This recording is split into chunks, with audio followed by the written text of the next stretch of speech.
अत्यंत महत्त्वाची गोभक्ती पाहत आहोत.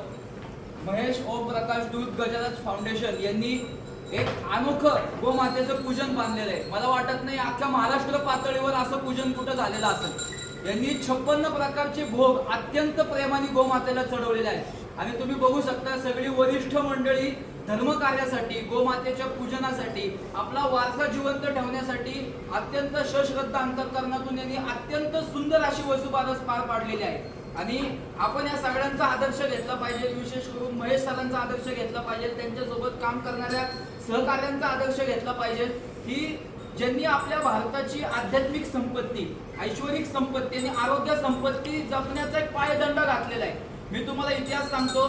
छत्रपती श्री शिवाजी महाराज हे गोमातेविषयी अत्यंत आदर बाळगत असत आणि त्यांच्या तर अनेक कथा आहेत. पण कृष्णाजी शंकरकर सने नावाचे एक व्यक्ती होते.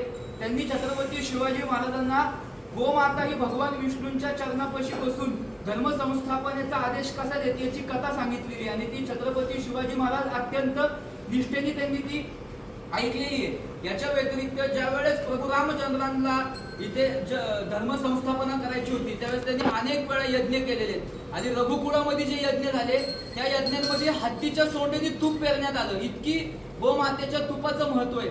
आपण भगवान श्रीकृष्णांना गोपाल असं म्हणतो. आपल्या भारतातली प्रत्येक आध्यात्मिक संपत्ती ही गोमातेशिवाय पूर्ण होऊ शकत नाही आणि त्यामुळेच हा सगळा वारसा आपल्या तरुणांना जपायचा आहे. एका बाजूला गोमातेची कत्तल करणारे कसाई त्यांना सुद्धा संपूर्ण त्यांना संपूर्ण नष्ट करून त्यांचं संपूर्ण अस्तित्व मातीत घालून आपल्याला छत्रपती शिवाजी महाराजांचं, धर्मवीर छत्रपती श्री संभाजी महाराजांचं राज्य प्रस्थापित करायचंय. म्हणून गोमातेचा आशीर्वाद घेणं गरजेचं आहे आणि हे या गजराज फाउंडेशननी अत्यंत मोठ्या प्रमाणात पार पाडलेले. बोला जय श्रीराम, जय श्रीराम, जय गोमाता, जय गोमाता.